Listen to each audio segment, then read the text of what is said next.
Hello everyone. We already know how to separate immiscible liquids. Immiscible liquids can be separated by simple method that is using apparatus known as separating funnel. As these are immiscible with each other, they separate in two layers based on their densities, and just by operating the cork we can separate two immiscible liquids. Now if two miscible liquids are present together, then how to separate the mixture? How to separate miscible liquids from their mixture? So there are two methods used to separate miscible liquids. First is distillation method, or it is also known as simple distillation method, and second one is fractional distillation method. Now first we shall discuss about distillation method. In distillation method, the apparatus is arranged as shown in figure. It consists of one distillation flask that is fixed with one condenser, water condenser, and a thermometer is placed at the top with the help of a cork. The assembly is like this. This is wire box, tripod stand, and burner that is fixed on a stand. Now if you take mixture of two liquids like acetone and water. Acetone is one of the organic solvent. It has boiling point 56 degrees Celsius, and we know boiling point of water is 100 degrees Celsius. So such a mixture is taken here consisting of acetone and water.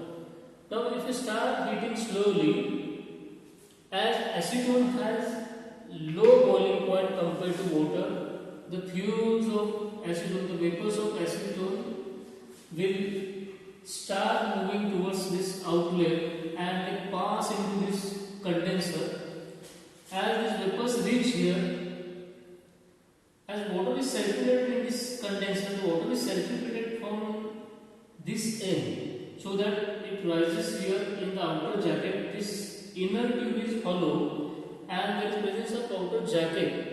So water is circulated in that jacket. It doesn't mix with these vapors. So these vapors of acetone, when they come in contact with indirect contact with water, we can say. So water acts as a cooler, and water has temperature as that of room temperature, just around 27 degrees Celsius. So even you can use cold water also.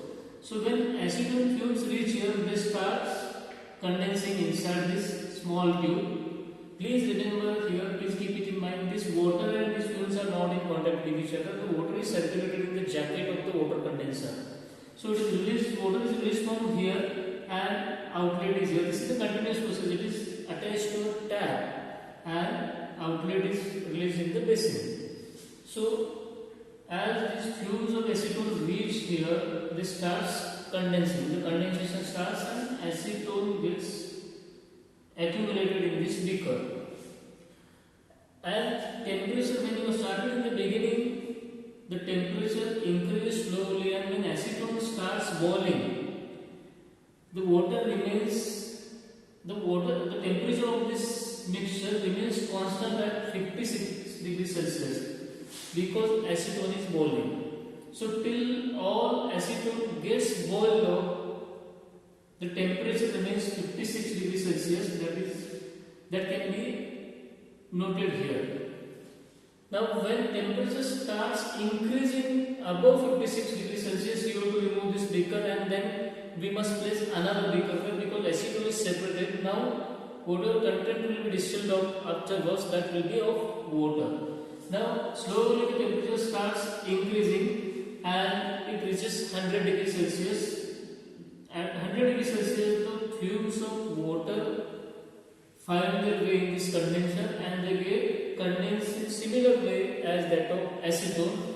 So in first beaker we collected acetone, second beaker we can collect water. This is the way how we can separate two miscible liquids by simple distillation method. Now when to adopt fractional distillation method or when to prefer fractional distillation method? If the difference between boiling point of the two liquids which are mixed together is less than 25 Kelvin, we cannot obtain those components separately by using simple method. At certain instances, both the vapors will pass into this collecting container. So this method is not applicable if the boiling point between the liquids, if the difference in the boiling point is less than 25 Kelvin, this method is not applicable. It is only applicable if the difference between the boiling point of two liquids is more than 25 Kelvin. So it is 56 and as that of water is 100. So lot of difference is there, we can adopt this method. Now in case of another liquid, suppose say P and Q, two liquids are there and they have difference in their boiling point, just the difference of 10 degrees Celsius, means it is less than 25 Kelvin. So we must adopt this method. Now exactly what happens in this method, why this method is preferred and why it is suitable, that we shall discuss. Now the assembly is almost same. Heating assembly I have not shown here. The heating assembly is same. Only here to distillation flask directly thermometer is attached. Here there is modification to distillation flask. One fractionating column is additional there. Fractionating column or fractional distillation column we can say. And to that column thermometer is fixed and one outlet is there. Again the cooling process, it is same as that of simple distillation. But what happens here is when you start heating slowly, the liquid fumes of the liquid, they find their way upwards. And when they reach the condenser is filled with glass beads. And these glass beads provide more surface area for the cooling. So as there is availability of more surface area, the separation of the vapors become more efficient. Suppose now the fumes of both the liquid are reaching here with lower boiling point also and with higher boiling point also.